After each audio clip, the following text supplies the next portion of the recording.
20th century Chicago. I'm Yasuhiro Ishimoto, professor in the Department of Religious Studies and also the director of DePaul Humanities Center.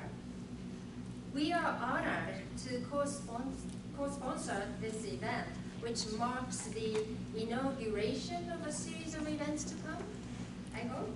And for example, thanks to our guest from Japan, Mr. Wakayama, an exhibition of works by Japanese American photographers will take place in 2027 at Tokyo Station Gallery. So we have to go there. However, this event, bringing together all the esteemed panelists and guests today, would not have been possible without my colleague and a dear friend, Dr. Nobuko Chikamatsu. We are bonded with love for food. And Dr. Chikamatsu received her PhD in linguistics from the University of Illinois, Urbana-Champaign, and is an associate professor in the Department of Modern Languages. And she also serves as the director of the Japanese Language and Studies program at DePaul University. She teaches Japanese language and translation with research interests in second language acquisition, Japanese pedagogy, and linguistics. She recently co-authored and co-edited the book, A Transdisciplinary Approach to Chinese and Japanese Teaching, Collaborative Pedagogy Across Languages, Disciplines, Communities, and Borders, 2023. So it just came out. She has been elected to serve as the president of the American Association of Teachers of Japanese in 2025. So without further ado, please welcome Dr. Nobuko Chikamatsu.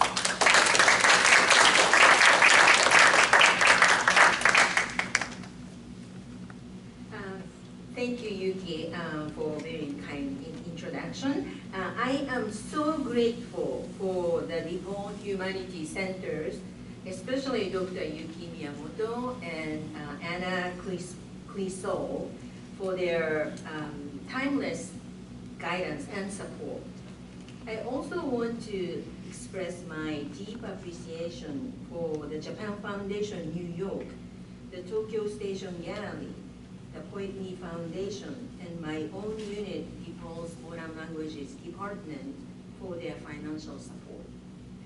So today, Roundtable features 3 presentations where the panelists explore the collaborative and personal identities and creativity of Japanese American individuals, focusing on Jun Fujita and other photographers who captured the people and lives of early 20th century Chicago through their lenses.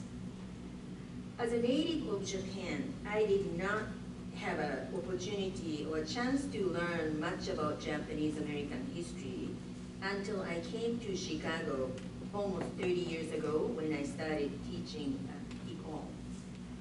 When I discovered that Chicago had a unique and long history of Japanese and Japanese American people, I wanted to learn more. So in 2002, I decided to offer a bilingual course in English and Japanese named Chicago Japanese American History, Chicago Nikkei Jinshi, targeting both international exchange students from Japan and then also learners of Japanese at DePaul. Then in 2008, I have a guest visitor in my office, a journalist from Hiroshima's Chugoku Shimbun newspaper, who came to study photographer and tanka poet, Jun Fujita. And then that's how I learned about Jun Fujita. So as a teacher of Japanese language, I have been fascinated by Japanese American poetry, particularly haiku and tanka, written by Issei Japanese individual who immigrated to North America in the late 19th century and early 20th century. Their poetry provides a beautiful connection between the 2 languages and culture, which I cannot find in the modern Japanese language textbook. So I really enjoy sharing these poems with my students who also navigate between between the two languages, culture, and identities. So Fujita particularly caught my attention. He came from Japan to North America at the age of 17 and wrote poems in English, his non-native tongue. He was a pioneer of so-called cross-border literature, in Japanese we call ekkyo bungaku, where literary work is created in a non-native language within a non-native cultural setting. So I saw him as a role model and inspiration for learners of Japanese who wish to articulate their target language Japanese for self-expression and creativity. And that is the time or moment I began to wonder if Fujita had ever written tanka in Japanese. If he had, I wanted to find them. So those 10 years passed quickly without my acting on my curiosity about Fujita.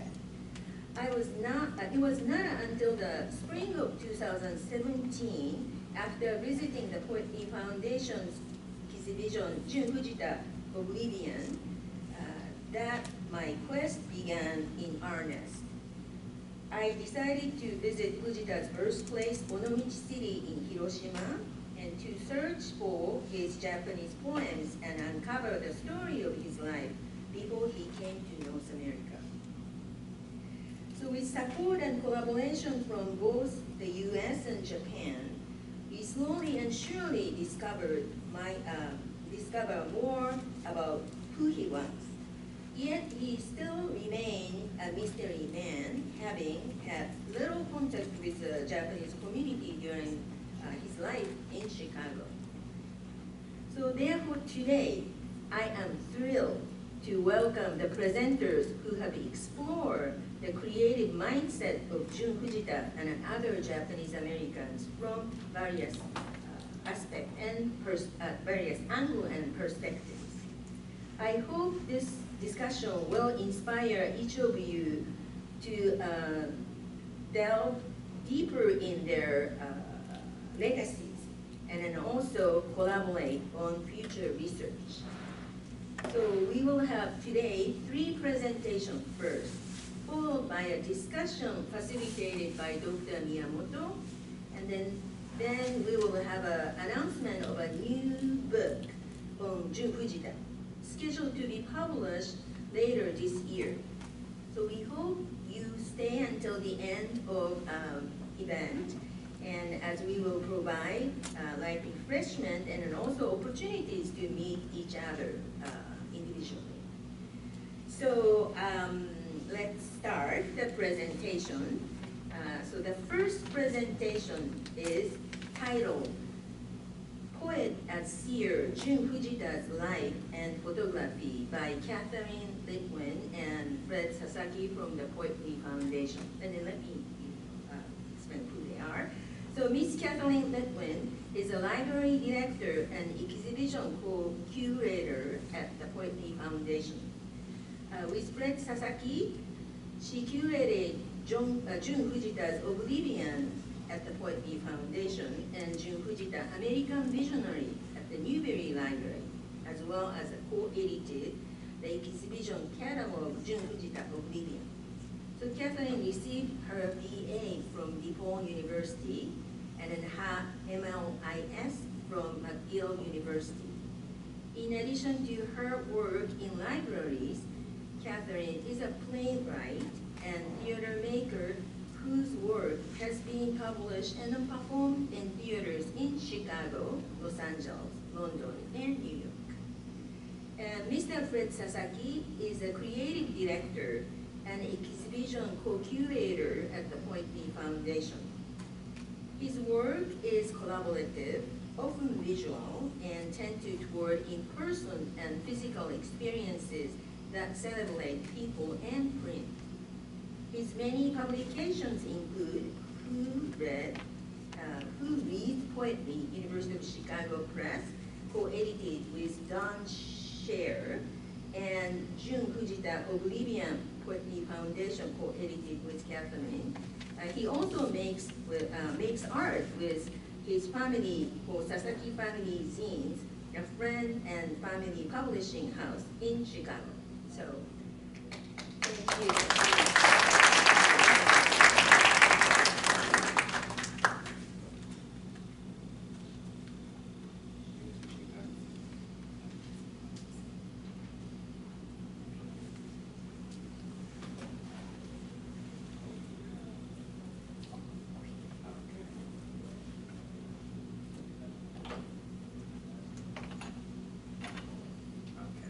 Hi, everybody. I'm Fred. It's Catherine. And as I was listening to the introduction, I was thinking about Jun Fujita is such a hero of ours, but also feels like a friend and feels like family through our relationship with Graham and his discovery and just a kinship we feel around his work. And it's such a pleasure to be here today to talk about the legend of Jun Fujita. Can you hear me okay? Okay, great. So who was Jun Fujita? Here he is, and something I want to point out, which I often do, is that you can't quite make it out, but if you look right here, this is a pistol that Fujita has included to the side of his writing desk that he forged from wood when he was out writing poems in the woods, knife at his side. It was actually quite a pleasure to display some of his knives and tools during our exhibitions.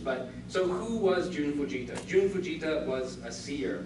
And I say this to emphasize his perspective on the world as a poet or a visionary in the mystical sense. And here I mean communing with nature, invoking our ancestors, and existing in previously unimaginable ways. I mean, it was so remarkable, unique for him to be a Japanese-American photojournalist in America at this time, to be publishing poetry, to be living this dream as he chose to do. So as a seer, Fujita was also a poet of witness, not necessarily in his poems, but in the way that he documented life in tragedy and turmoil, but also for the beauty before us, inherent in spring wildflowers and in the forever shifting sand dunes. More to the point, Jun Fujita was a Japanese immigrant who became a pioneering photojournalist and poet in Chicago during the first half of the 1900s.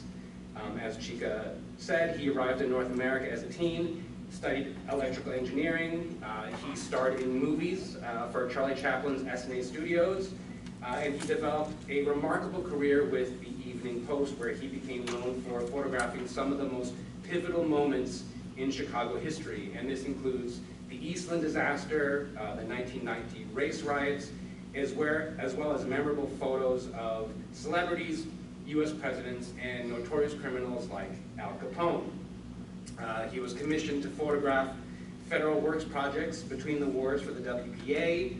He was championed by legendary literary editor Harrigan Row, and he published regularly in Poetry Magazine during the 20s.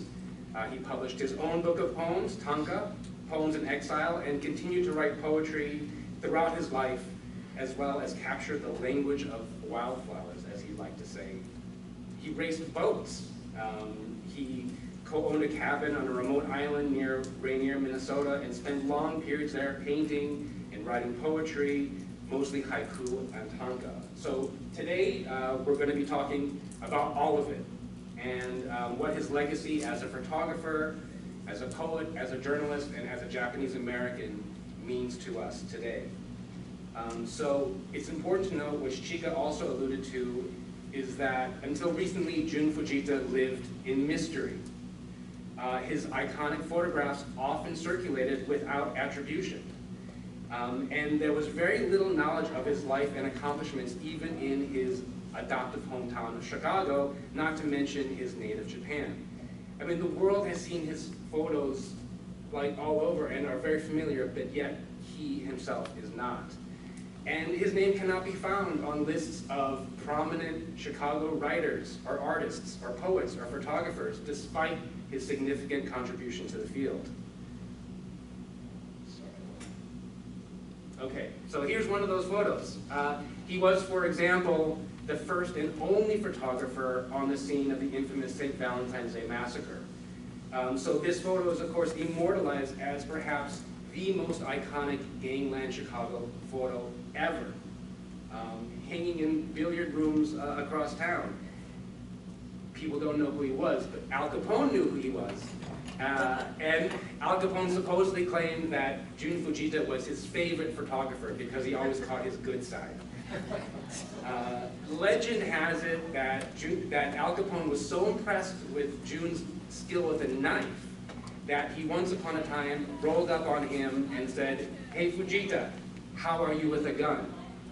Supposedly Fujita replied, "I'm better with a camera." True to this, Fujita was always among the first on the scene, and without an automobile.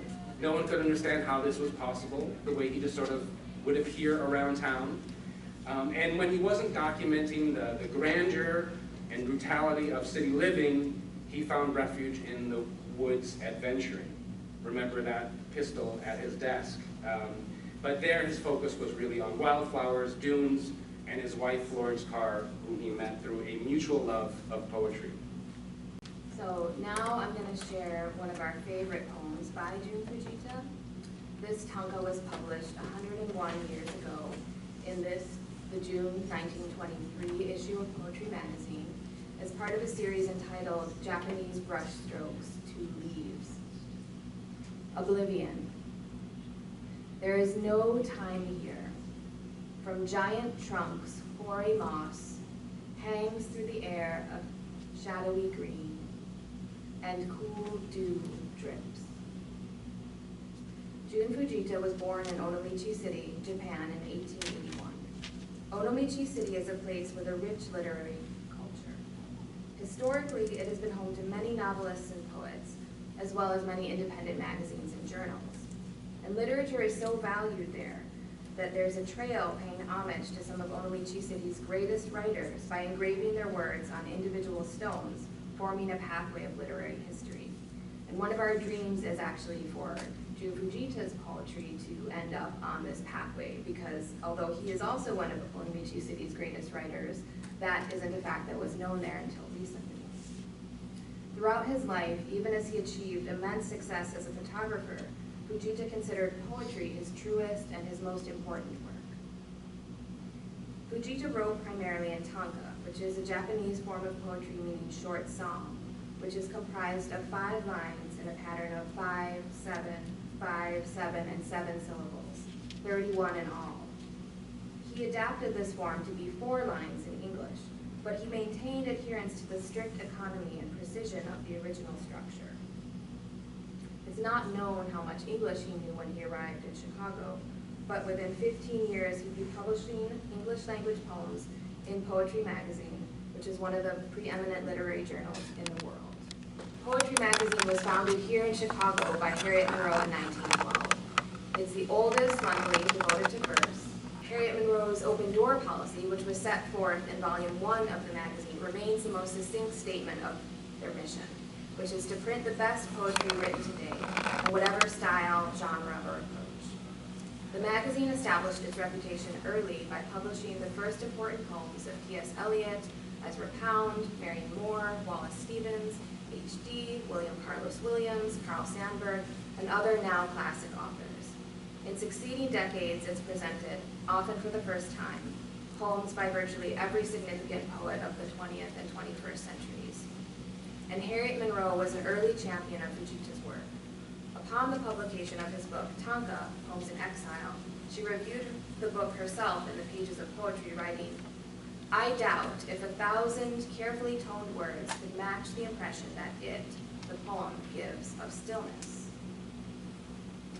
And here we see Tanka, Poems in Exile, which was published in Chicago by local publishers Kobichi McKee and printed by noted typeface designer Will Ransom in an edition of exceptional beauty. And this cover, this image doesn't really translate just how beautiful this book is, but if you do happen to have occasion to see a copy in person, it's just exquisite. The year before Tanka's publication, Kobichi McKee Publishing House launched with Ben Heck's classic 1001 Afternoons in Chicago, which would shortly become the subject of an obscenity trial.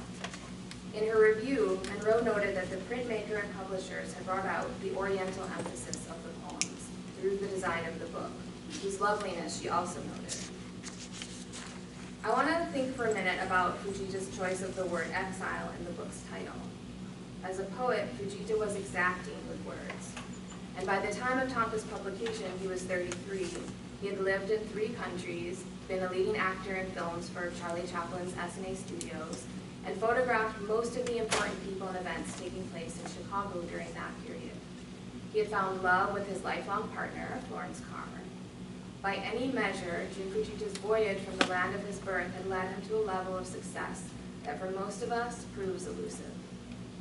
And yet, this word exile stands in counterpoint to the narrative in which Jun Fujita moves seamlessly from accomplishment to accomplishment against a glittering backdrop of Chicago. It's there like an undertow or a backbeat. The definition of exile is a period of forced or voluntary absence from one's country or home. And how one defines home, or the country to which one belongs, cannot be quantified by what's written on our passports. Exile is indivisible from loss. The truth that a poem asserts is often contradictory, because in a poem, opposing possibilities are able to be equally true.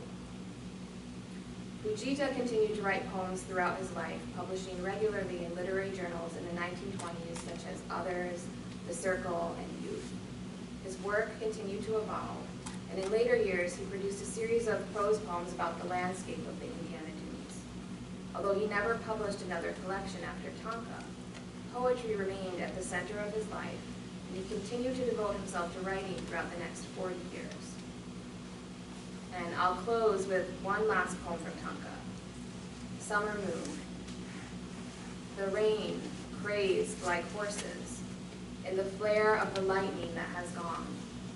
Against the clear washed sky, raindrops on the twigs reflect the moon. All right, and so now we'll pivot to look at his photojournalism. Here's a wonderful photo of Jun here. So we'll just kind of go through some of the landmark events that Fujita captured as a photojournalist. Please note that some of these images are difficult and not suitable for all viewers, as they vividly illustrate some of the most tragic and violent moments of Chicago at that time. But I didn't put the hardest ones in here. So just a brief kind of history gloss. The Eastland disaster occurred June 24th, 1915.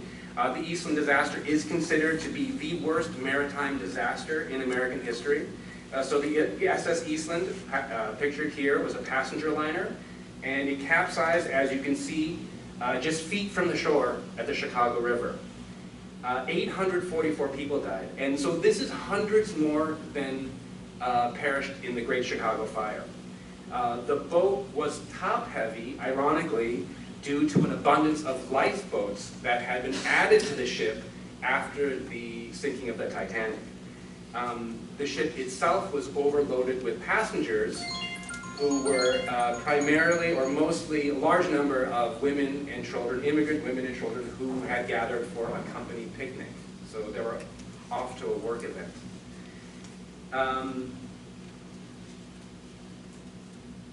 Here's another one of a diver going in to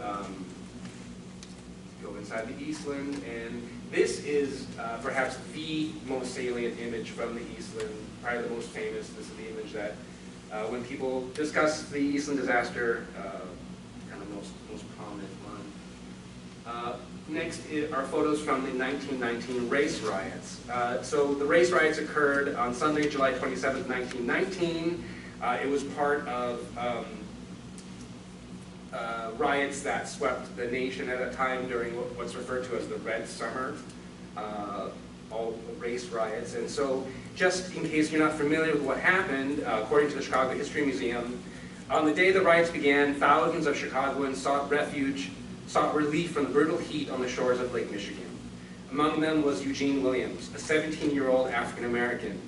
When he and his friends inadvertently drifted across an invisible line that divided the waters by race, a group of whites, insulted by such an act, began throwing stones at them, one of which struck Williams, causing him to drown. after the drowning of Eugene Williams, the police refused to arrest the white man who was considered responsible for his death. As a crowd grew, the tension escalated and the fighting began. So the riots lasted for 8 days, killed 38 people, injured over 500, and caused over 1,000 people to lose their homes. Here's a picture of a family with their few possessions, finding refuge. This is a photo of school children celebrating having kicked out a black family from their home.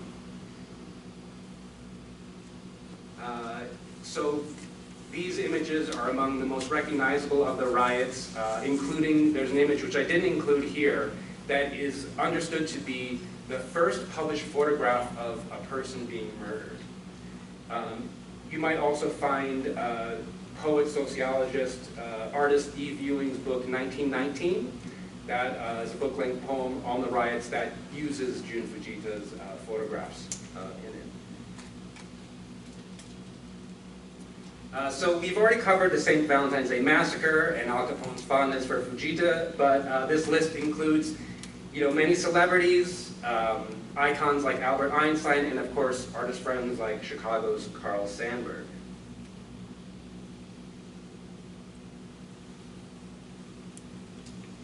So although photography began as a job for Jun Fujita, he soon became invested in it as an art form. When taking photographs for himself, he inevitably trained his eye on the natural world. He spent much of his leisure time in nature, both in the Indiana Dunes with Florence and in solitude at his cabin in Rainy Lake in the boundary waters of Minnesota. Many of the artists and writers in Fujita's Chicago circle, such as Carl Sandburg and Vin and Hazel Hannell, loved spending time in the Indiana Dunes. In the late 1930s, Jun and Florence purchased land there to build a vacation cottage of their own. The starkly beautiful landscape of the dunes became the subject of much of his photography, as well as appearing in his poetry. Much like Fujita's poetry, his dunes landscapes exhibit an exacting focus. This prose poem, which appears in an unpublished typescript, displays the aesthetic landscape that he frequently returned to. All is ashen bare, not a wind or a stir. The trees have stenciled their black boughs upon the dull gray. Autumn has gone and winter has not yet come. On this pale slope, too pale to have a shadow, a few leaves rustle about. Now, Fujita also trained his careful eye on wildflowers, and although he was loath to pick them, and he hated the thought of having cut flowers indoors, he was absorbed by an attempt to render their unique individual natures. His photographs of wildflowers are a rare example of artistic preoccupation that he attempted to render only in images and never in text. In a letter, he described this attempt as follows: "My approach to photography of wildflowers is somewhat different than that of other photographers. I don't intend to make art photographs. I feel the wildflowers speak very gentle but vivid language. I feel that moods are beyond the reach of the camera, but I feel that words are too crude for the delicate moods of wildflowers. Whether I've succeeded in portraying the delicate moods of these wildflowers, I am not sure. I am trying." Here's Jun with Florence on the Indiana Dunes. Beautiful photo. Unknown who took this one, I think. Brian maybe knows. So I want to talk about Jun's invisibility, which we saw, protected him in the riots, but then his hyper-visibility in the Tanka poems and the way he carried himself as an artist. This inclusion as a working artist, but then his exile that we find in his poetry. So one of our great frustrations for Jun Fujita is to witness his exclusion from the Chicago canon, as I mentioned, and this kind of like disregard for his life and work as a curiosity. There's so many factors at play, of course, his race, wartime discrimination against people of Japanese descent, and the fact that he was a practitioner of what many still consider a minor art, not to mention the emergent and sometimes maligned art of photography. And so something that fascinated us was that despite his invisibility as a prominent artist for Chicago is his deliberate hypervisibility as a Japanese American. So he diminished his Japaneseness while proving his allegiance to America. He not only divorced himself from the language, but from other Japanese people. We see record letters, writing, emphasizing, I have no connection with Japanese people. I do not associate them. I don't know them, right? I'm not one of them. He found protection with white allies who became his family, and yet perpetuated and centered his Japanese aesthetic in the literal form of his poetry. So we feel that this is a very interesting and vulnerable move for someone who was imperiled by his ancestry, which he otherwise disguised. So how did we get here? How are we all here together, sort of like talking about Jun Fujita, and what have we been doing about it?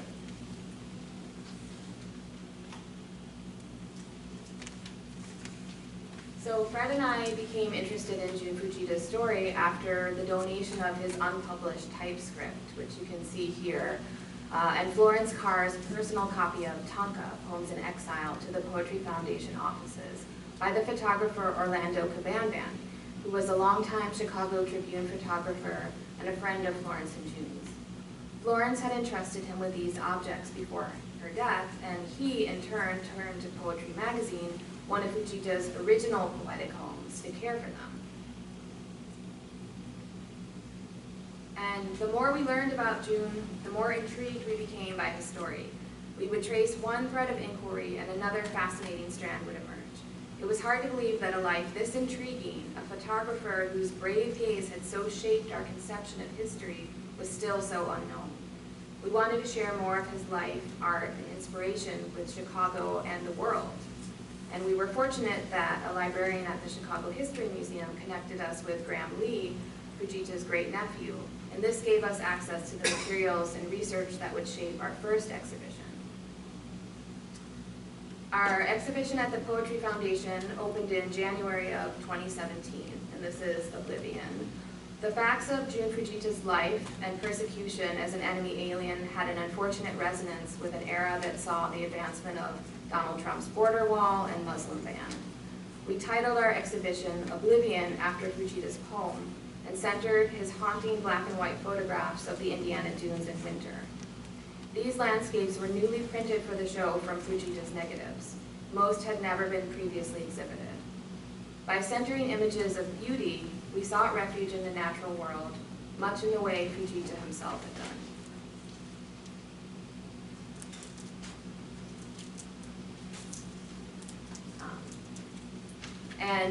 The success of our exhibition at the Poetry Foundation inspired renewed interest in Jun Fujita's story.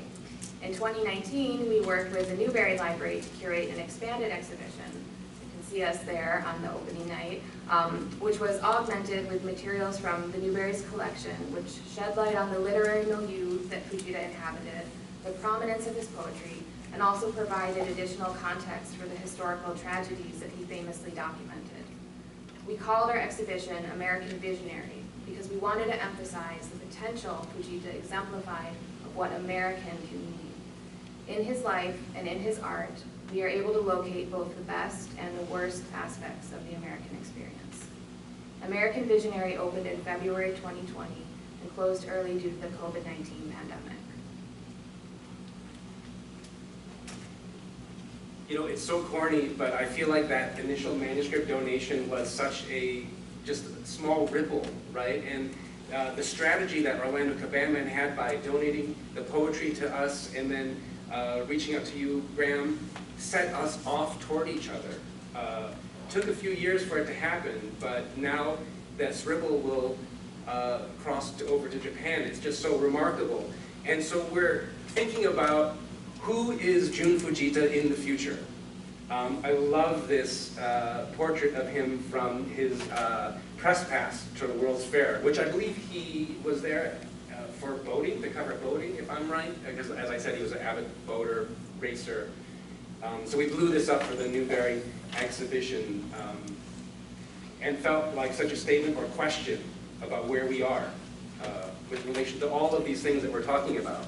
So our dream is for this work to foster a larger audience and understanding of Jun Fujita, and not only his poetry and photography, but the landscape that he inhabited. And despite the fact that we're not fans of the ivory tower gatekeeping or not into king making, we do want him included on those lists that acknowledge his legacy.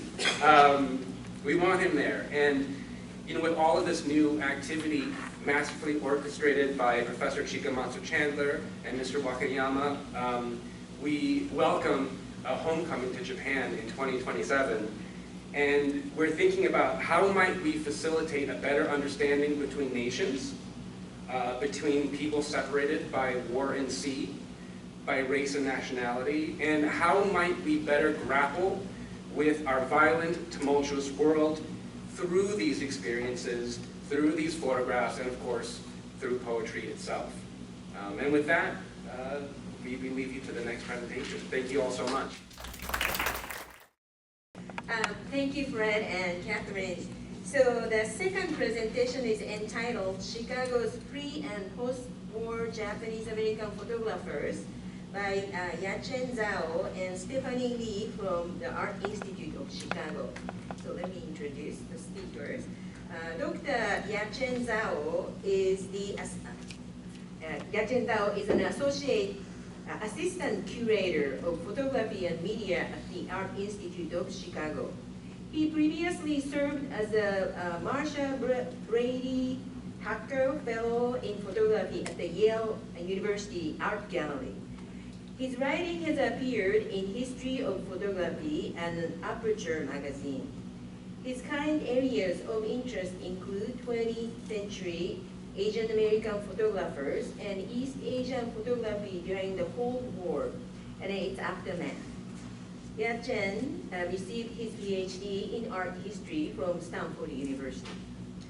And co-presenter, Ms. Stephanie S.E. Lee is a PhD candidate at Northwestern University, studying 19th and 20th century art with a focus on print culture, transcultural mediation, and effect. She currently working on her dissertation entitled Postcards Across Empires, Gendered Labor and Reprographic Technologies Between France and Japan, 1876 through 1945. This year, she was the Dangler intern in the Department of Photo and Media at the Art Institute and a pre-doctoral fellow in the Department of Art History of the University of Michigan. Okay, please welcome. Yeah, so drawing from a research for foreign exchange, photography between Chicago, Japan, and Germany, this talk surveys the careers of Japanese American photographers before, during, and after World War II. Like Jun Fujita, several Issei and Nisei photographers made Chicago their home. They took up a broad spectrum of subjects and styles, through pictorial, avant-garde, and commercial means. So we're looking at the lives of Shoji Osato, Harry Shigeta, Yuichi Nidaka, and Yasuhiro Ishimoto as pivotal figures of 20th century Midwest photography. We want to show that these artists were embedded in local and international networks of artistic exchange. We also want to underscore their lives and practice beyond incarceration by examining their life and work past the overdetermined narrative and showing the plurality of Japanese American experience in mid-century America. So for instance, let's look at the life and work of Shoji Osato. Shoji Osato was born in northern Japan in 1885. He immigrated first to San Francisco, then to Omaha, Nebraska. There, he worked as a society photographer for a local newspaper. And on the job, he met the young socialite Francis Fitzpatrick. At the time, Francis was designing the quote-unquote Oriental Room at Chicago's Blackstone Hotel. And it was according to Francis, it was over discussions about Japanese art that they fell in love. In 1919, after being denied a marriage license in their state of Nebraska, Shoji and Francis eloped to Iowa and moved to Chicago. The Osato family lived on Michigan Avenue in downtown, not too far from the Art Institute of Chicago. In this photograph, Osato frames the museum's famed lions in a shrouded fog. The couple had 3 children, and they pursued their American dreams. One of his sons pursued academia. His daughter, Sono Sato, seen here in a publicity photo from the Newberry Library, became a renowned actress and dancer, working with Frank Sinatra and the Ballet Russe. Frances made sure her children had a cosmopolitan upbringing. While Shoji stayed in Chicago to work, she took the kids to Paris and New York, where the Osadas were part of a larger network of Japanese expats. For instance, Timmy, Shoji's youngest son, seen here in the portrait, had this drawing done by famed Franco-Japanese oil painter Leonard Fujita during the family's time in Paris. From 1935 to 1941, the Chicago Park District entrusted the Phoenix Pavilion and its gardens to the couple. Osada and Fitzpatrick maintained the building and grounds, running a tea house. On the left, you see a tightly cropped photo of their business. 2 men dressed in suits, grinning over a pot of tea and small plates, while 2 women dressed in kimonos stand behind them. We have some more details about what they serve in this tea house is on the menu from the Chicago Park District Archives. I personally like that they use Ajinomoto, better known as MSG, to flavor the tea sandwiches. For Osato, who was a self-appointed goodwill ambassador of Japan to America, promoting culture in Chicago was of great importance. However, after the bombing of Pearl Harbor, Osato was arrested literally the next day and incarcerated in a Kenwood mansion for 2 months. The mansion still exists if you're interested. Soon after, the Phoenix Pavilion closed down and quickly fell into disrepair. There's still a lot of work to be done in Osato's photos and his life. His cityscapes and society portraits are still awaiting examination from scholars and researchers, as there's very little scholarship on the photographer in both English and Japanese. So Japanese and Japanese American population experienced rapid increase during Osato's time. When Osato first arrived in the 1920s, there were roughly 300 Japanese Americans in the city. By 1941, that number rose to 400.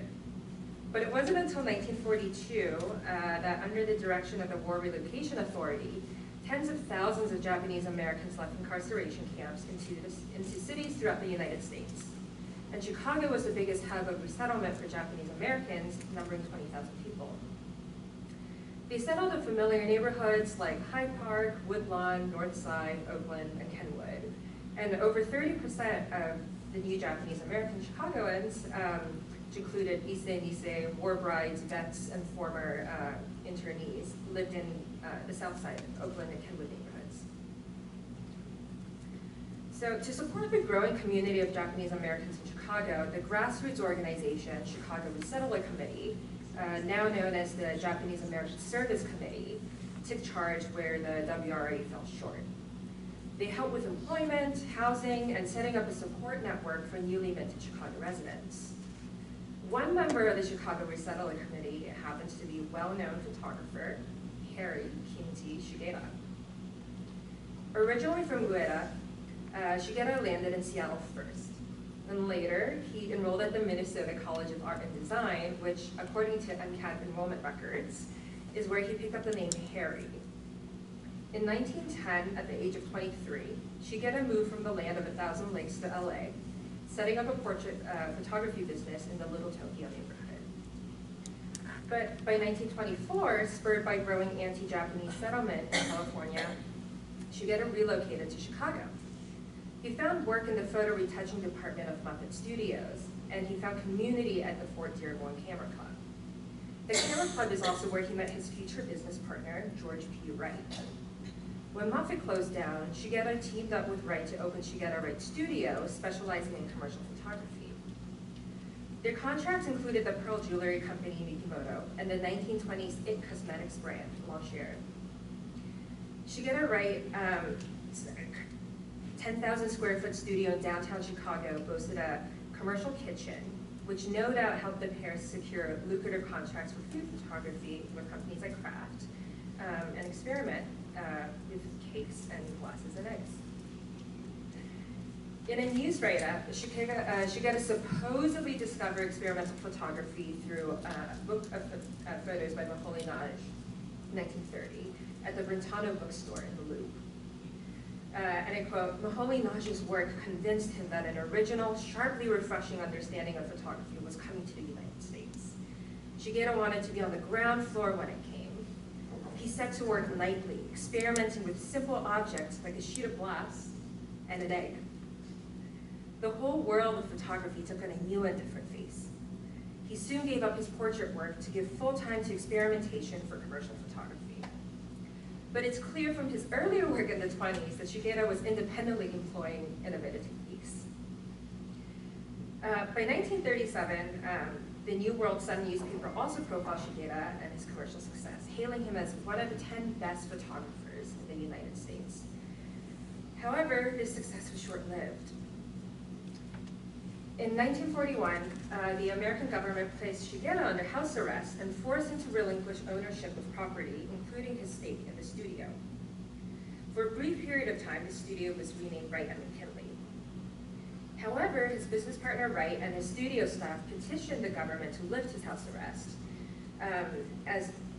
and the Japanese American English newspaper, Chicago Shinpo, described Shigeta as, and I quote, highly respected and well-loved by his colleagues and others interested in photography, end quote.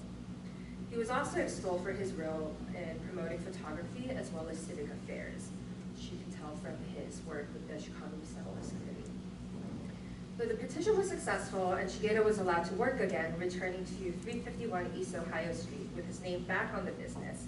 And here I have letters written by Harry throughout the time between the name changes of the studio. Shigeta Studio, as I've mentioned before, was on 351 East Ohio, and here you see an advertisement in the Japanese American Yearbook that was published in 1947 in Chicago, and a Google Maps screenshot of where it is now. But despite all of this history, Shigeta is perhaps best known for his pictorial work, such as this subtle 1923 photograph named Fantasy in the Art Institute's collection. It's currently on view in the museum's exhibit Foreign Exchange for you to appreciate in person. Glad you mentioned the show. I was going to say that. This is an exhibition of photography that is at the Art Institute right now, and will go on through beginning of September, so please come and see it when you have a chance.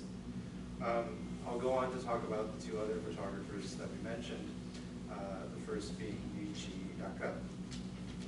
And this fellow, much of what we know about him is drawn from his archive, which was given generously to the Art Institute through the Bauhaus Chicago Foundation. Bob is here from the foundation, thank you.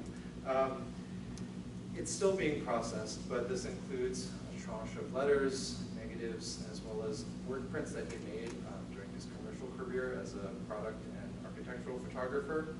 What you're looking at here is a photograph when he was a student in Japan. He was born in Washington State, but moved back to Japan as a young boy to go to school. I think his mother was recovering some kind of illness, and he stayed with friends while he was in Japan. So this is a school photo. But he returns to the U.S. As a teenager, and he moves to Chicago, where his parents are now living. His dad ran a boarding house in Hyde Park, which, as an aside, seemed to be a kind of gathering place for a lot of Japanese Americans, especially those coming to Chicago after World War II. He goes to Hyde Park High School. He graduates from the University of Chicago with a degree in chemistry. And we learned in passing that he didn't get very good grades at U of C, which is a little embarrassing, but whatever. The details are a little fuzzy around this period. As I said, we haven't really managed to go through all this material. But Hidaka, I think, uses his chemistry knowledge towards photography, and he becomes an instructor for Laszlo Moholy-Nagy, we'll talk about this guy a little more, at the Institute of Design, which is the third name of a series of schools established by Moholy-Nagy in the city of Chicago. The first version opened in 1937. This is from the Institute of Design period. This is actually the last year that Moholy-Nagy is alive. But as you can see, Hidaka is teaching photography and motion picture. Pretty good deal if you want to take a class. Now, a little bit on Laszlo Moholy-Nagy. If you are familiar a little bit with the history of photography in the city, Moholy-Nagy was a Hungarian-born artist who first taught at the Bauhaus in Germany, which is this rather famed avant-garde school of art and design from the interwar period. But he moves to Chicago in the 30s. Now on the right there is a photograph of the Dessau location of the Bauhaus taken by Yamawaki Iwa, who is one of 4 Japanese students to attend that school in Germany. Moholy-Nagy was a pretty innovative guy, innovative thinker and teacher, and he was really interested in promoting an idea of light as an expressive material, and this being a specific property of photography as an art form. And he demonstrated this through his art, his own art, as well as his teaching, especially with a process called the photograph, which is a process using photographic material but no camera, where you just expose a piece of photographic paper directly to light by placing things on top of it. So this is one of his photographs from the 20s. He's also well known for organizing something called the Film and Photo exhibition in 1929, which first opened in Stuttgart, Germany, but traveled as well to Japan. They went to Kyoto and Tokyo, I think, maybe Osaka, but anyway. It's kind of hard to understate the significance of this exhibition. If you are a student of 20th century art history, you'll know that this is one of the signal events that sort of demonstrates photography as an avant-garde modern art form. I won't show any images from it, but it was incredibly influential and sort of had a long tail in its impact. And I bring this up because this exhibition toured to Japan, it also was seen by many Japanese artists at the time, including AQ here. You see his work on the left. His name was Yasuhiro Ishimoto. And I'm just putting it next to a montage by Laszlo Moholy-Nagy. You can see some of the residences there. It was enormously impactful in the country. Now, after Moholy-Nagy left Germany, he left Nazi Germany to come to Chicago, he established a series of successor schools here in the city, all around the Streeterville location, actually pretty close to where Shigeta had his studio. And it was first called the New Bauhaus, then it was called the School of Design, then the Institute of Design, and eventually it's absorbed into IIT. If you're curious about this, a former curator in our department, David Travis, in the late 1990s, early 2000s, curated an exhibition called Taken by Design, which goes into greater depth about this period and the artists that came out of it. But as you can see, this is a photograph by Hidaka. I think that he first studied at the school with Moholy and then became a teacher.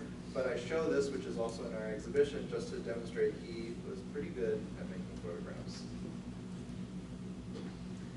And we haven't found any evidence, though it seems pretty obvious that he did, experience heightened scrutiny from the government in the aftermath of Pearl Harbor. It seems reasonable to assume he was under some kind of surveillance. And this likely contributed to his retreat from teaching at the Institute of Design after Moholy-Nagy passed away. He initially worked with 2 alumni of the Institute of Design, Frank Bartolucci and Angelo Testa. They had a studio together on Ontario Street. But then later started a business with this guy, Ryuichi Sugasawara, who was previously incarcerated at Tool Lake, but relocated to the city. I bring this up because this is the sort of advertising photography that Riley and Yuichi did together. Very wonderful storefront. This is an ad for a perfume Taboo that you can actually still buy today. But I point out also their names.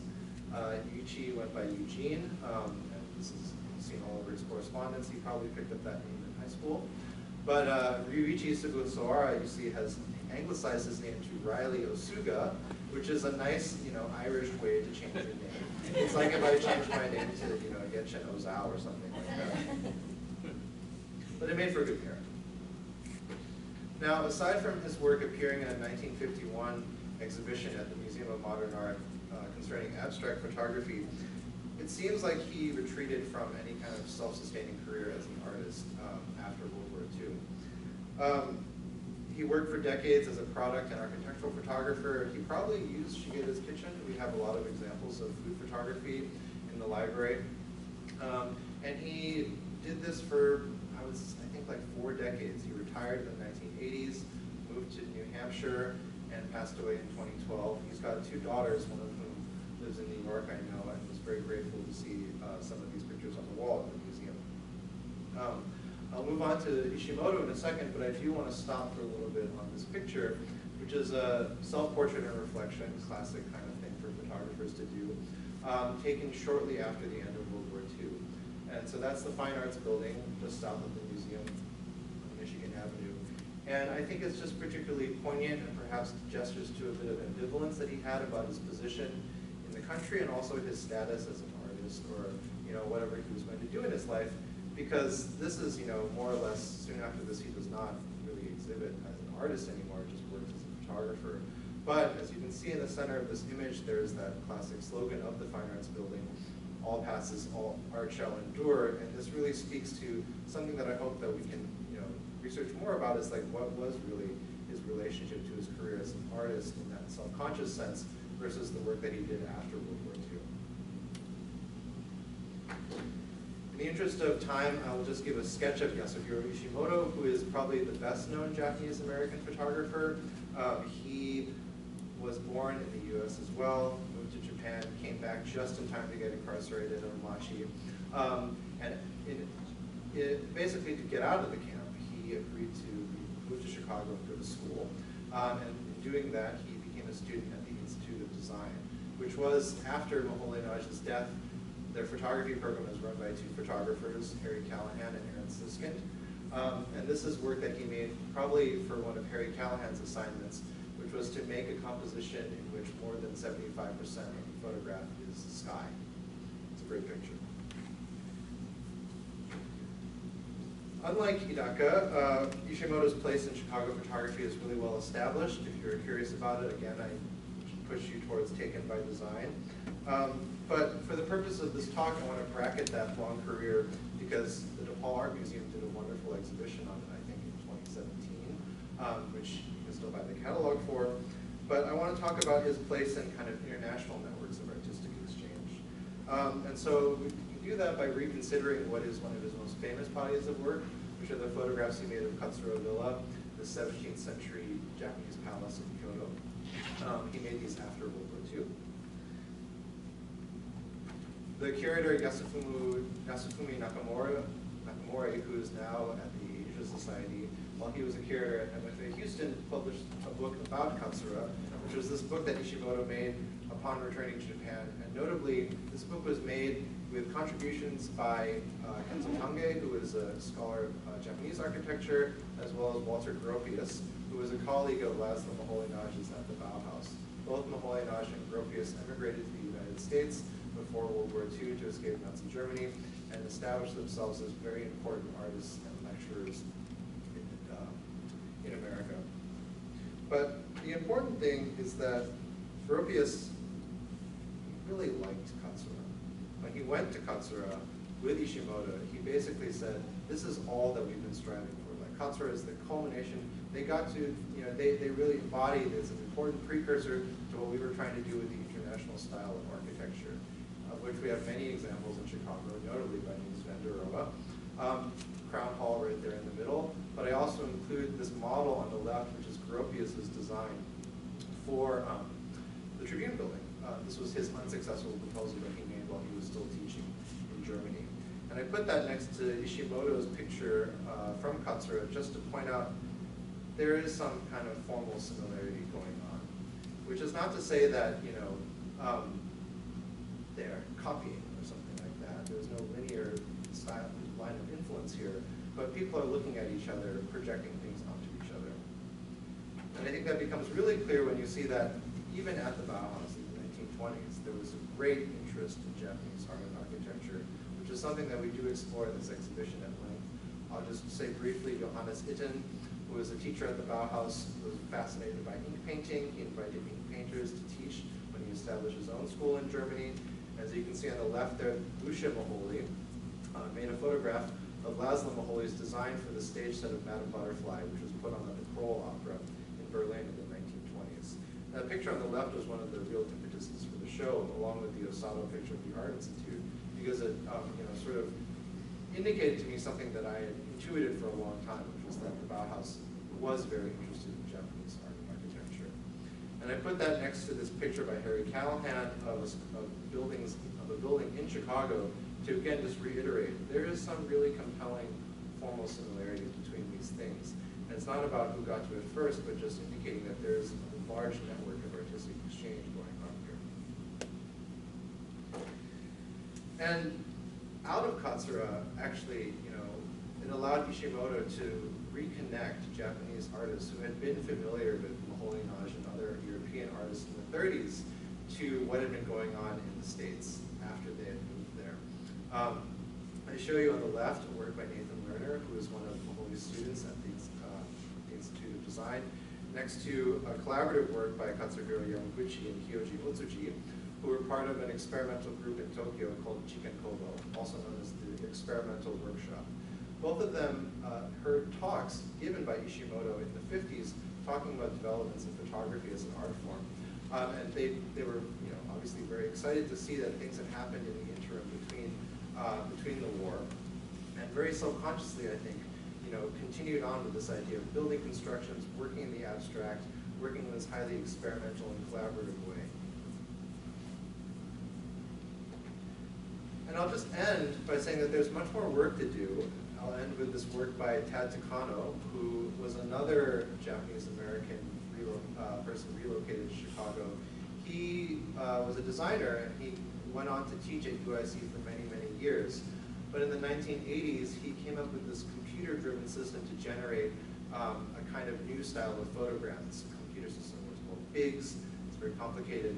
But Linda Blackwell, who is in charge of his estate here, was very, thankfully was able to bring it to Higher Pictures Gallery in Brooklyn, who are now showing the work. I think it just closed, but I put this up just to say that there's much more to talk about with these artists. And they were not siloed, They didn't just hang out with other Japanese Americans or even hang out with artists just in America. They were all really, really working within a global network of exchange. And that's something that we hope that the exhibition sort of steers people to and invites more and further scholarly reflection on. Thank you. Thank you, Stephanie and Nia-chan. So the final presentation is entitled Exhibiting 3 Chicago-based Japanese-American Photographers in Japan, delivered by Mitsuhiro Wakayama from the Tokyo Station Gallery. Mr. Mitsuhiro Wakayama is a curator at the Tokyo Station Gallery. His main area of research is the history of Japanese modern photography from the early to mid-20th century. He is particularly interested in the work of anonymous amateur photographers and has recently been researching photographers and photographs that connect the front lines with the home front during the war, as well as the social function of photography in mid-war Japanese society. Please welcome Mr. Wakayama. Hello everyone, thank you for having me at the roundtable today. I'm delighted to be here to discuss the creative mindset of Japanese and Japanese Americans nurtured in the community of Chicago. I'm a curator at Tokyo Station Gallery, an art museum in Tokyo, located in historical Tokyo Station building, originally built in 1914. Since opening our door to the public in 1988, we have served as a special venue for art exhibition. One of our mission to introduce modern Japanese lesser-known artists. I recently co-organized a photo exhibition featuring Nakaji Yasui, a pioneer of early 20th century Japanese amateur photographer.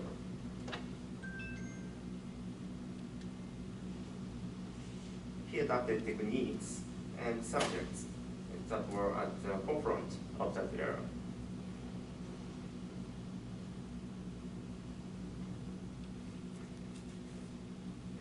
As a researcher of modern Japanese photography and history, in today's presentation, I'd like to share the plans for our upcoming exhibition at our museum in 2027 to 2028. This exhibition will feature 3 Chicago-based Japanese-American photographers who captured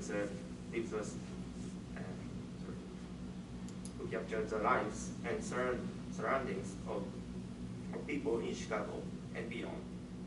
They are Hurricane Shigeta, Yasuhiro Ishimoto, and Jun Fujita. Shigeta and Ishimoto were known photographers in Japan, but Fujita's works has not yet been introduced there.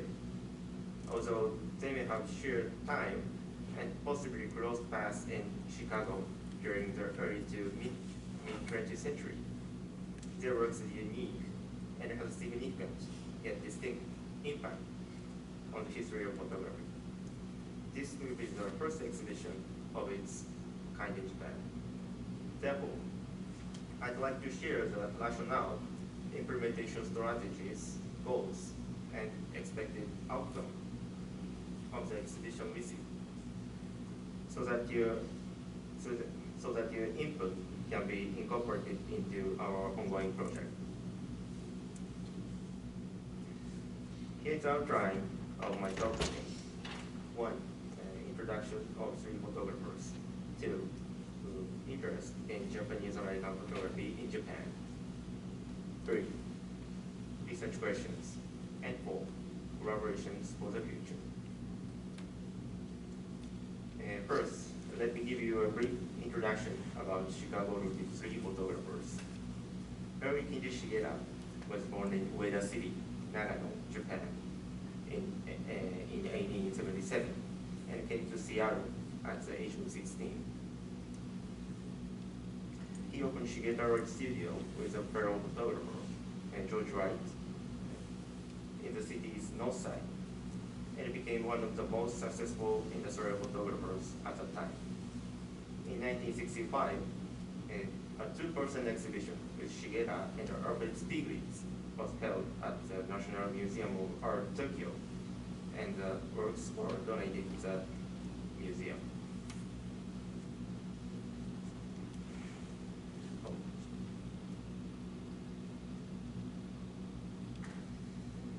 Jun Fujita, also known as Jun Fujita, had a remarkably diverse background. Born in 1881 in Onomichi City, in Hiroshima, he moved to Canada at the age of 17 and later relocated to Chicago at 21.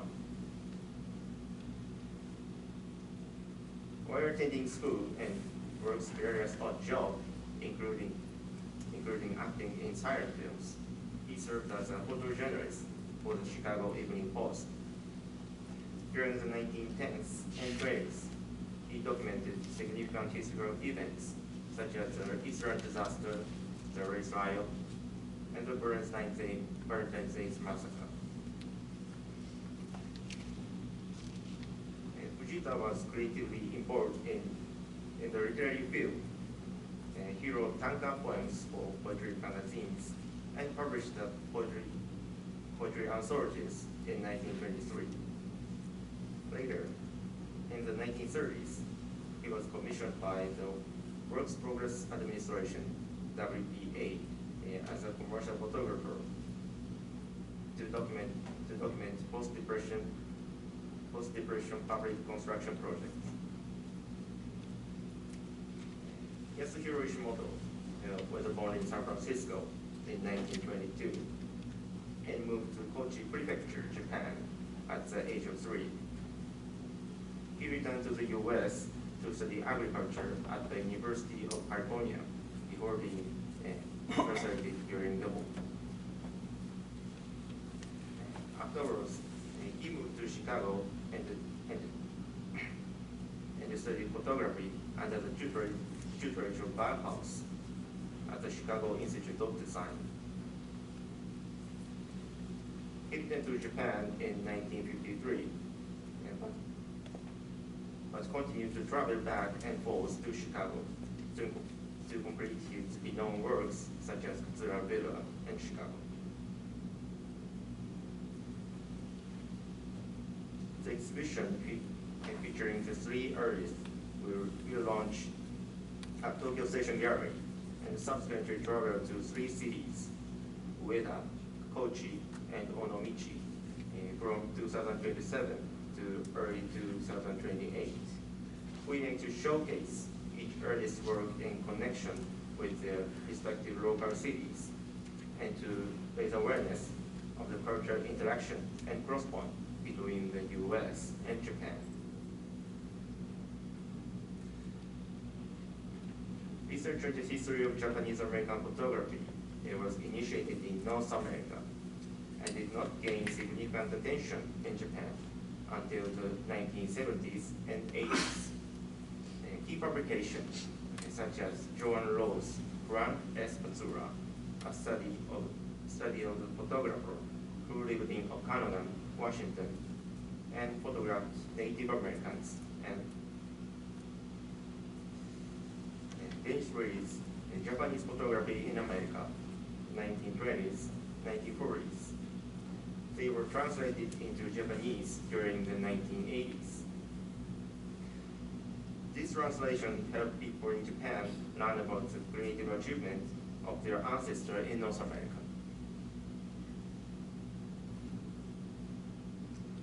Toyo Miyatake, known for his photographs of Manzanar internment camp, was featured in Japanese Photography magazine in the late 1970s. His work gained further recognition with a solo exhibition in Tokyo in 1980, and a book published in 1984. During the 1990s and 2000s, Japanese Museum hosted several solo exhibitions featuring Japanese American photographers. Notably, Yasuhiro Ishimoto had a solo exhibition at the National Museum of Modern Art in Tokyo in 1996, and Haruki Shigeta had one at the Ueda Art Museum in 2003. In 2001, Asahachi Kono, who worked in pre-war Los Angeles, had a solo exhibition in Kumamoto Prefecture. And in 2006, Wakan Suzuki, who ran a photo studio in New York, had a solo exhibition in Kichijoji, Tokyo. Recently, as immigration policies evolved and the immigrant population in Japan grows, scholars and artists are increasingly turning their attention to the creative works of Japanese Americans. In 2023, the Museum of Modern Art in Wakayama hosted an exhibition titled Transbordering Migration and Art across Wakayama and the USA. This exhibition showcased paintings and photographs by Japanese American artists with a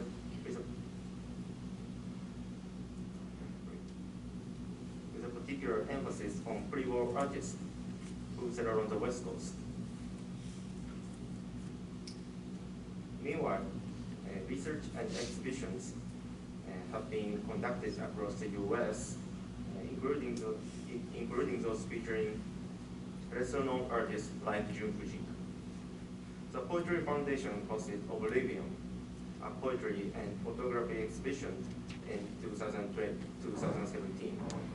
And the Newberry Library presented Jun Fujita, American Visionary, in 2019. I'm here to obtain guidance and learn about the cross-disciplinary approaches thriving in North America, especially in Chicago, to make our upcoming exhibition successful and meaningful for a Japanese audience.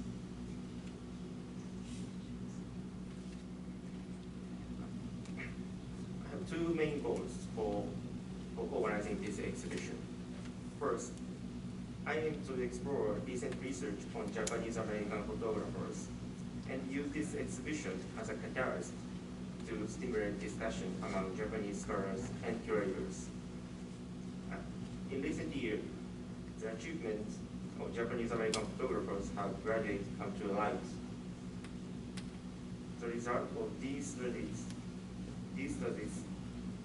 have the potential to update the overall picture of Japanese photographic history. Discussion on diverse photographic expression will provide us with a broader perspective and deeper insight into photography and the human activities. Another reason, my research learning about the experience of the early Japanese immigrants in the first half of the 20th century will impact today's Japanese society. Many Japanese today are unaware or have forgotten that their ancestors immigrated overseas, established lives, and become productive community members despite facing hardships. If they were to visit this exhibition and discover the creative mindset and achievements of this pioneer, it might reduce prejudice against non-Japanese workers in convenience store and foster greater respect. Challenging today's lack of understanding and intolerance, one of my personal motivations and primary goals for this exhibition. Photography, invented less than 200 years ago, has had an immeasurable impact on modern and contemporary society. In my research on the history of photography, I explore how people experience photography and its significance in their lives. My primary research question investigates why Japanese American photographers choose photography as their medium of expression.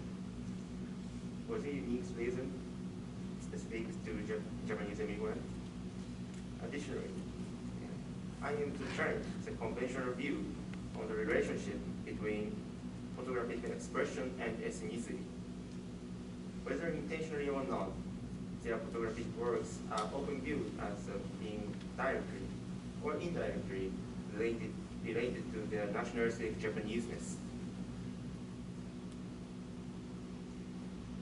In the 1920s to 1930s, when Fujita and Hurry were shooting photography in Chicago, some Japanese photographers in Japan began to look to ethnicity as a basis for their uniqueness in photographic expression, as they were exposed to foreign photographic expression through magazines and public exhibition.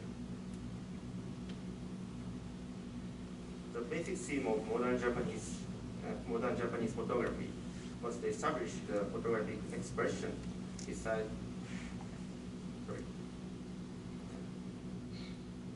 The basic theme of modern Japanese photography was to establish photographic expression based on a logic different from that of the West. Japanese photographers attempt to graft the unique Japanese spirit onto Western photographic expression in various ways. For instance, Shinzo Fukuhara, a founder of the cosmetic business giant Shiseido, and a renowned photographer, points out the similarity between photography and haiku, as the two were closely connected artistic expression, which both captured the momentary illumination of the nature. It theorizes that it is a traditional sensibility cultivated in haiku that characterized Japanese photography, gained tremendous support among Japanese photographers on the time. This is something worth exploring as Fujita composed tanka as his other way of artistic expression besides photography. Such nationalistic perspective of art and ethnicity were closer examination, especially among Japanese across national borders and between Japan and North America.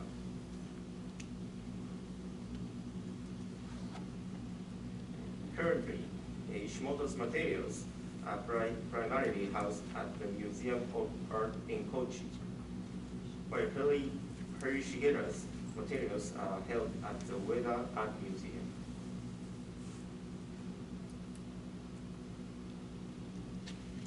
Jun Fujita's materials are meticulously preserved by Mr. Graham Lee. We are hopeful that the Onomichi City Museum of Art will collaborate with us to establish Fujita's collection in Japan. I believe that Chicago offers tremendous opportunities for research, given its wealth of resources in public and academic institutions such as the Art Institute of Chicago, Chicago History Museum, and University of Chicago Archives. Additionally, Japanese or bilingual newspapers and magazines, along with archival issue of Chicago Evening Post and Chicago Daily News, where Fujita works, could provide invaluable insights. I urge you to consider the potential for transborder research collaboration to explore Japanese-American artists. And lastly, we, Tokyo Station Gallery, aim to hold the exhibition in 2027. We hope you will come to Japan then and see Chicago photographers in action in Japan. I'd like to conclude my talk. Thank you so much. You're listening. I hope you enjoyed the presentation. I did so much. And now we have a time for discussion. So my colleague, Dr. Yuki Miyamoto, will be serving as a facilitator. So all the presenters, would you please come to the front? The presentations, I learned so much, and I was writing down what I've learned from your presentations, and especially I'm struck by the multiple personas of Jun Fujita, and particularly the relationship between the poetry and the photography. In my mind, they are not necessarily a natural combination. So my first question is that particular, this dual focus, is this particular to Jun Fujita, or there has been cultural, social relationships between these two modes of art? And not necessarily Jun Fujita, but maybe historically, socially, there are some combinations or relationships between these two. So that's my first question. Thank you so much. What a great question. Do you have an answer on the top of your head? You know, it's funny, like, I don't think we've spent time thinking about this strangely, but I'm immediately thinking of movements of imagism and just modernist poetry in general. And what is it? No facts but in things. What is the famous Williams quote about modernist poetry? Do you remember? I think that's it, yeah. Which is like sort of a movement to think, display, experience through the fact of the red wheelbarrow, the white chicks beside the red wheelbarrow. William Carlos Williams' famous poem where he just kind of like describes very plainly in plain language a red wheelbarrow and the chickens, and this is a poem which, you know, no adornment, and so I guess there's a kind of directness between those poetic movements and maybe the art of the camera. Mm-hmm. Yeah, in some ways, like for me, they're not natural artistic companions at all, because I think in a poem, there's so much imaginative work that the mind does to make the image.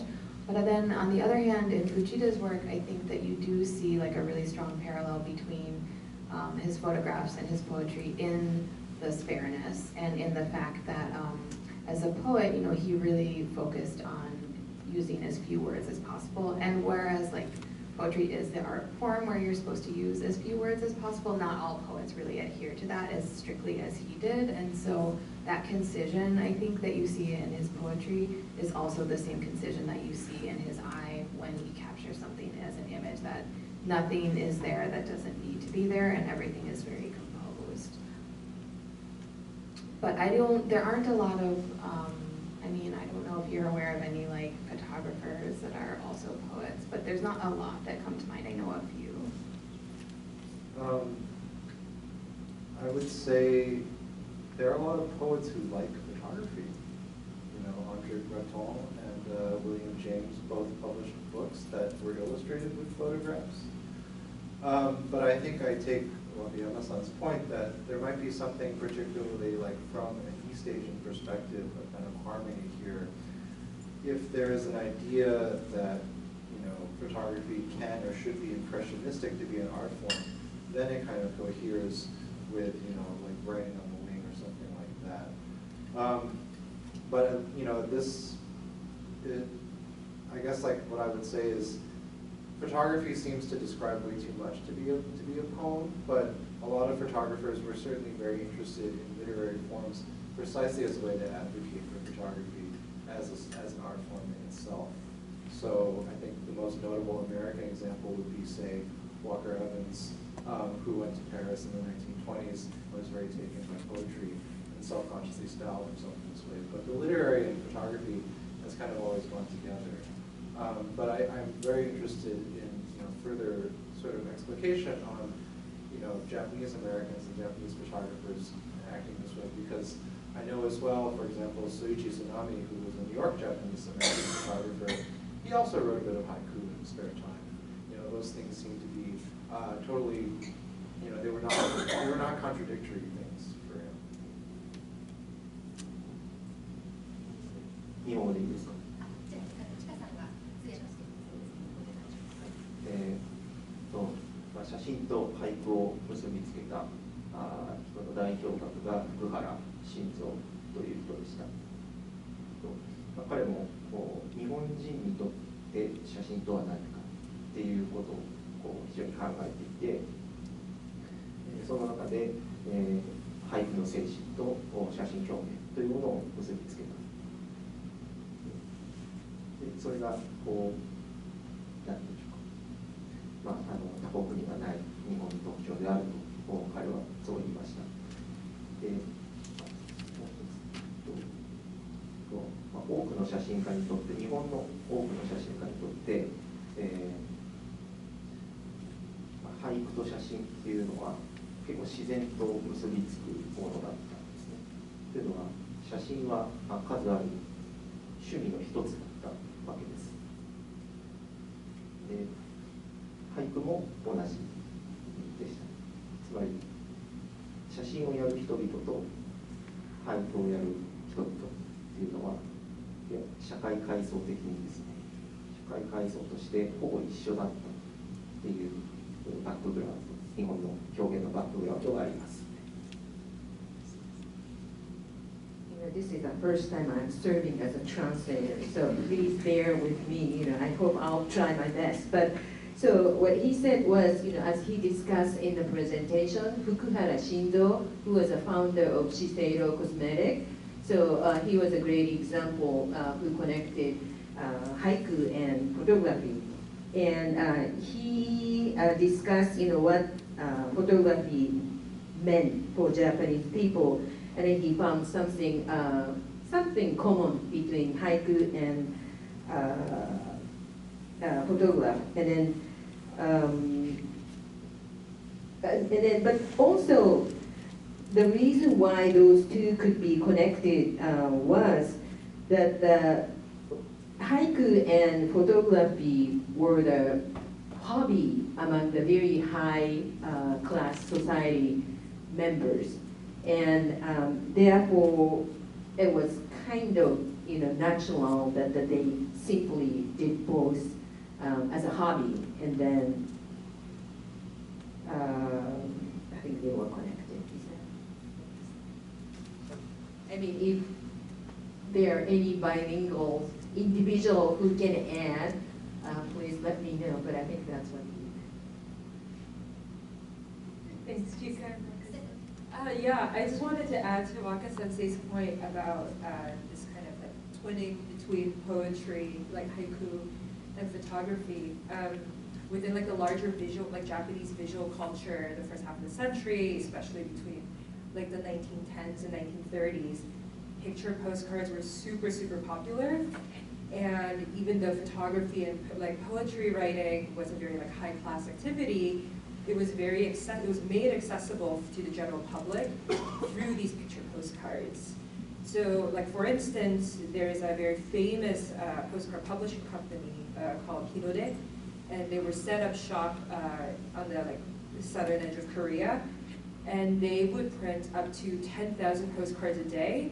And many of these postcards would have a photograph, and then on the margins would have a haiku or like short song or something. So kind of the viewing experience and like the consuming experience for like these postcard collectors was very like multisensorial in a way. So that's also, I think, to think about when we're like looking at these images and like the general practice. Thank you. Oh, are there any of these photographers who've had known one as postcards? That seems like That's a really good point. So many of these, many of the photographers for these postcard companies are anonymous. And that's because some of them have been identified, but they're anonymous because they didn't want to be known for their postcard practice. They wanted to be known for their fine arts practice. And they were making images for, like Hinode, for instance, because they needed to put food on the table. And selling paintings or photographs was kind of hard to pay the bills. Yeah. Thank you. Okay, so let me move on to my next question. The current exhibition at the Art Institute of Chicago is entitled Foreign Exchange, Photography Between Chicago, Japan, and Germany in 1920 to 1960. And I would like to focus on this foreign exchange part.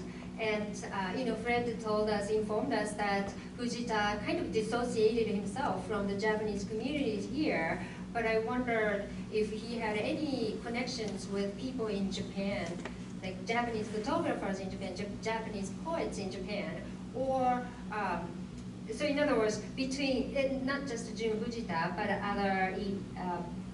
I was writing down those names, Shigeta and Iraka, and so those photographers, they were having any exchanges with people in Japan, or beyond the relationships between the U.S. and Japan, because Japan had colonies back then. So among those different national borders, not present day different national borders, I wonder those kind of international exchanges among those photographers.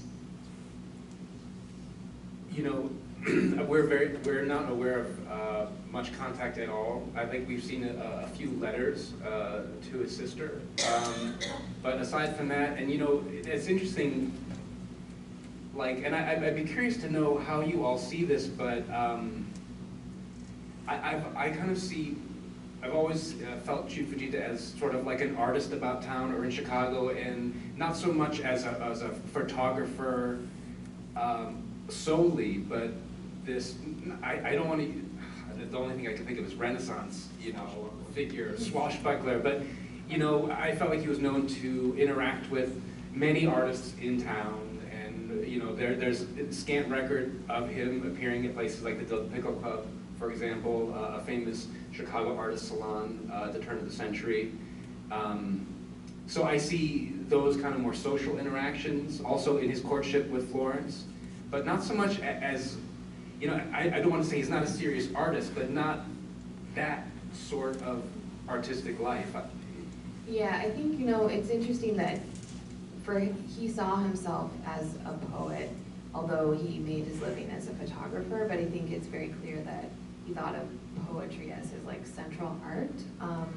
But to your other question, we didn't come across any evidence of contact with many Japanese people, and it's really hard to know,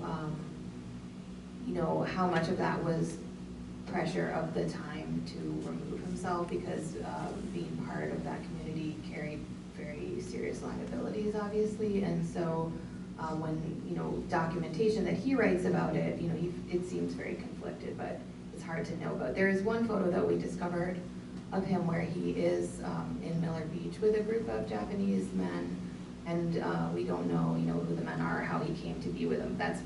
Was very unusual for, mostly that's not the case. And just also pointing out that photography is how Jun Fujita also paid the bills. Yes, it's his vocation, absolutely. When I proposed the show initially, I called it Bauhaus Orientalism, but you can't put Orientalism in an Art Institute show title.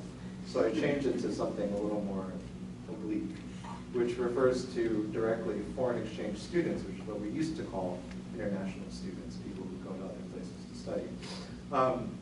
And this came about because I learned that there were Japanese students who studied at the Bauhaus in Germany. And as Wakayama-san said, that there was a lively exchange, correspondence between Germany and Japan. Japan based its constitution off of the German constitution. And so there was already a lot of interest between those two nations. As I said, Film and Photo, which was by Mahori Naji, toured Japan and was extremely influential there. And there was, magazines like Kokusai Kenchiku, Asahi Camera, which were actively discussing things like surrealism, other avant-garde movements in Europe.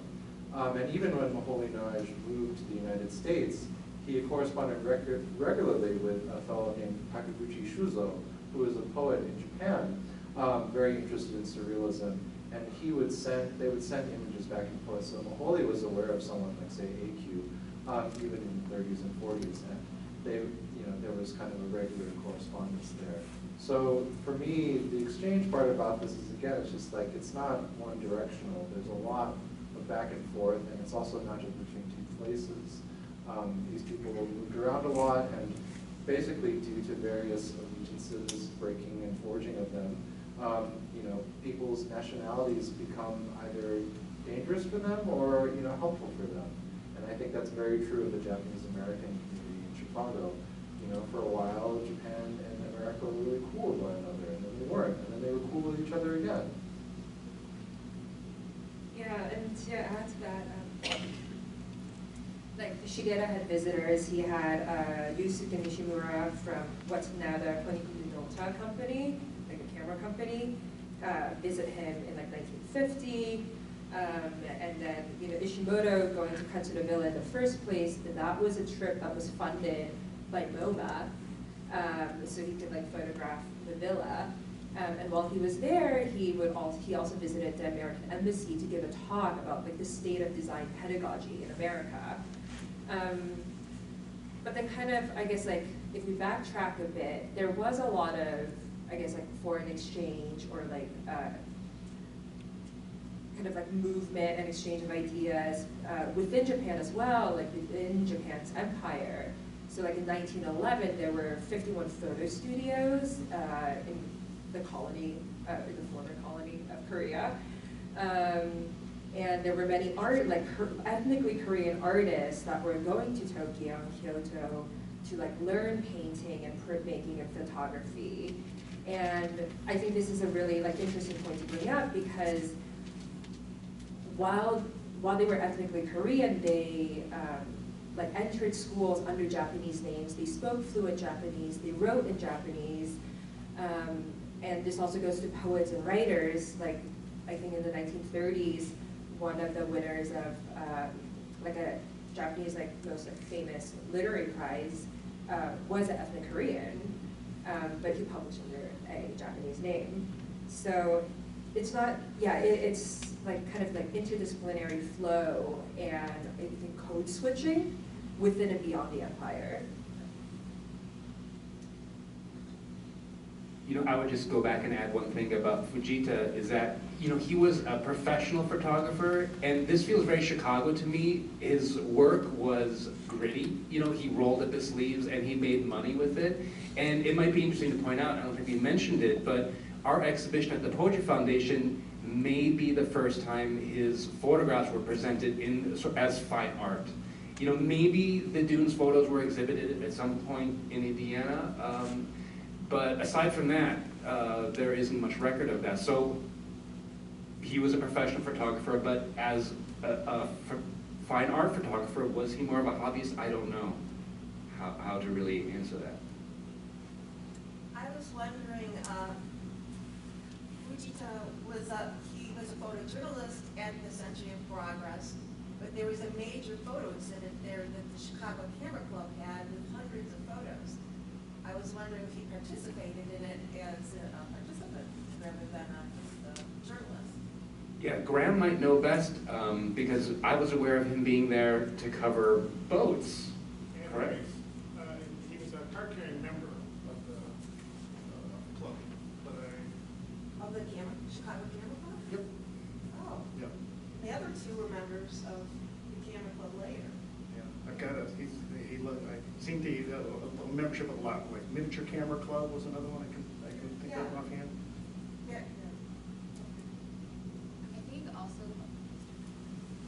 I think also though to what you're talking about, Fred, there is also something, when Fujita talks about his own work, whether it's his poetry or his photography, there's a way that he has of kind of setting himself apart from other people. And so he did this with his poetry where he'll say like, well, you know, I would write that, but I would write it, you know, in a much more concise way. And I think you see the same thing when he talks about his photography where he puts himself in comparison to like, quote unquote, fine art photographers, even though, you know, with some of his wildflower and dunes photos, you have to ask yourself, well, it does seem that, you know, that's what you're doing. This is, you know, the same purpose, but I think it's something of that, I think is just in the way he presents himself and thinks about what he's doing. So before opening up the question to the floor, Mr. Wakayama, would you like to respond? 日本とその海外の交流というところですね。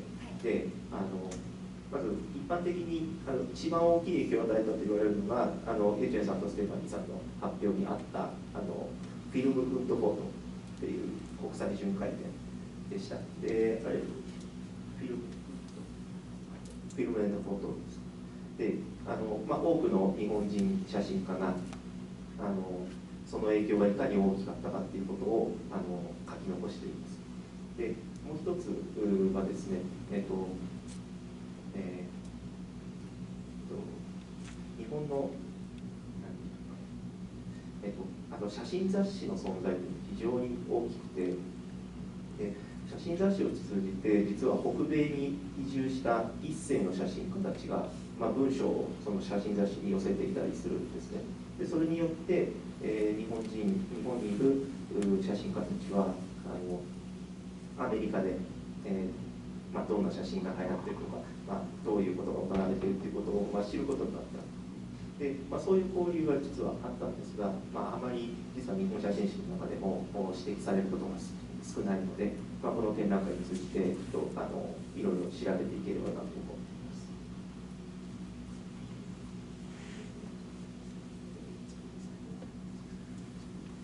Okay, so one of the most influential tool was the magazine, and for instance, the film, the one you mentioned, yeah. So that was really there were a lot of records. It said that that influenced their Japanese artist photography. Another thing is that the Japanese photo magazines played a really crucial part of Japanese photography hobbyists, and some of Issei Japanese American published their article to share what's happening in the world and what's a trend in the photography in the U.S. or throughout the world, and that's how Japanese photographers learned what's happening beyond Japan at that time. There was a really popular magazine called Bijutsu Shinpo, which translates to art newspaper, and they would have artists that were studying in France, Germany, the United States, and they would write letters back to be published, to be spread around the colonies, but they would also send postcards and recreations of the art that they saw in the permanent collections. And that was, I think, a really popular way. You can also see it for free online if you subscribe to like japanknowledge.com. Yeah, and then Kokusai Kensuku, which is also in our exhibition, is one of the more famous architectural magazines, and it published photographs that were taken by Yamaki Iwao while he was studying at the Bauhaus in the dressing location. Thank you. So now we are excited to share the great news about new book, Jun Fujita, Behind the Camera, scheduled to be published later this year by Hat and Beard Press. And this book is authored by Mr. Graham Lee, a great nephew of Mr. Jun Fujita and then Mrs. Florence Fujita Carr. And Mr. Graham Lee is the author of the book, and then he has dedicated the last 15 years to researching Fujita's life, meticulously retracing his great uncle's footsteps and crafting a narrative that seamlessly intertwine a rich family history with historical and personal photographs. So please welcome Mr. Graham Lee, the great nephew of Jun Fujita. I have been writing this book for seemingly forever. I keep, at each event I've had an opportunity to talk to his man. I've been working on this for 5 years, for 10 years. Now we're in 15. I'm so glad that this book is coming out at the end of this year. There's so many people here that have been involved with it. So it's here.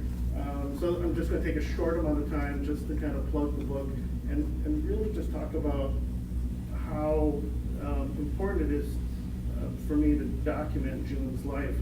I'm going to borrow this sentence here from an interview I heard recently about someone saying that stories are just one generation away from being forgotten. And that just seems so sad to me because in our family, Jun Fujita was so respected. His books were kind of kept on a shelf. His artwork was everywhere. And then I inherited all of these effects. I'm an only child. We're kind of a saver in the family. So 15 years ago, I told my wife, well, what are we going to do with these boxes of negatives?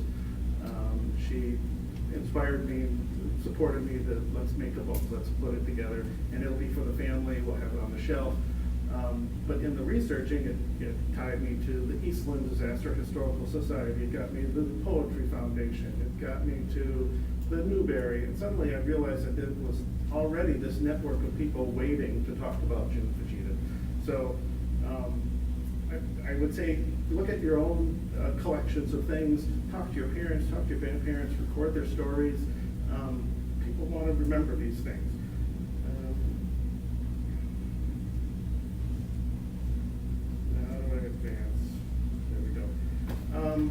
So there are still mysteries about Jun Fujita. We talked about some of them today, why he immigrated.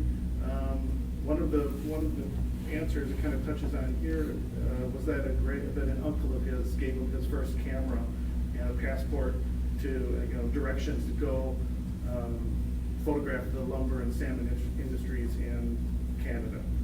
I have no record of any of that. I don't know if any are published. I would love to think he sent those images back to Japan and they were published in the magazine. Maybe someday we'll find them. I have a lot of photographs that I just don't know the history of.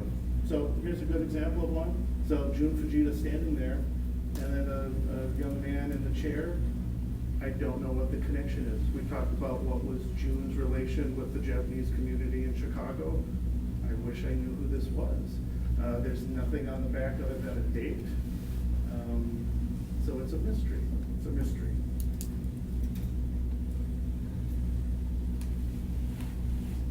I will get down closer. Thank you. Here's another fascinating one. Jun taking a rather artful pose there on the end. I don't know who these people are. I like to think that maybe they could have been, I don't know, fellow photographers, a camping trip. I don't know. But I throw these up occasionally at places where I'm like, someone is going to lead me to the next clue in the puzzle. More mystery photos. Jun in the photo, and then another mystery person. I love the outfit that you wear to the sand dunes. That would not be my first choice. Jun and Florence never had any children. I love the photo on the left with the young boy. Probably at the sand dunes. The outfit kind of is the same there. Location pictures. So here's a picture of Jun. Clearly it's a photograph. He wanted an event he wanted to memorialize with a photograph. He's holding a book. I don't know where this is. It's in Chicago. Is it Harriet Monroe's house? Is it something else. It's not a house he lived in. Again, kind of mysteries. I think this is my grandfather in what looks to me like a dog catching truck. I wish I'd asked my grandfather about it, but I don't know. And this is probably my favorite of Jun's mystery photos. It is so staged and wonderfully taken that I just wish I knew what the whole story was. I've made it a contest at one point of like someone come up with the caption for this. What is the story here? Can anyone tell me Jun's outfit? Is that a traditional Japanese outfit of any kind? It's nothing.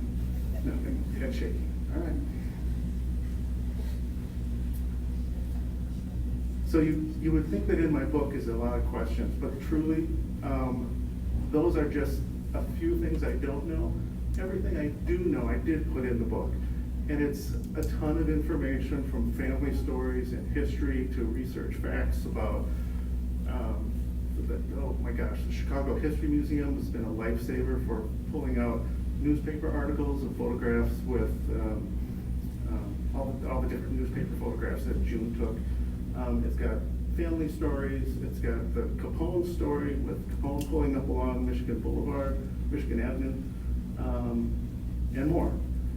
It's coming out this fall. I can't believe it. I will sign copies. I will come and go wherever you want me to. The publisher was happy enough to produce some postcards for this event. The book is available for pre-sale. There's a promo code, Fujita, for a 25% discount. That's the end of the plug. Again, I'm just so thankful for everybody. I can't believe that Fujita will be exhibited in Japan. Going home to Japan, I think, even though Jun kind of segregated himself on a little island in Chicago, I think it would have been a dream of his to go back to Japan. So I can't wait to come to Japan. Thank you, everybody. Thank you, Graham. So this is the end of the program, and at the end of the program, I just want to thank a few individuals who helped this event, put this event together. Mr. Michael Takada from the Japanese American Service Committee, Mr. Paul Duika from the Chicago History Museum, and Dr. Ayako Yoshimura from the University of Chicago. They really help us, explore Fujita and other Japanese photography's past, and then also Mr. Wakayama could have an amazing opportunity to learn, Jun Fujita and then many other photographers. So thank you so much.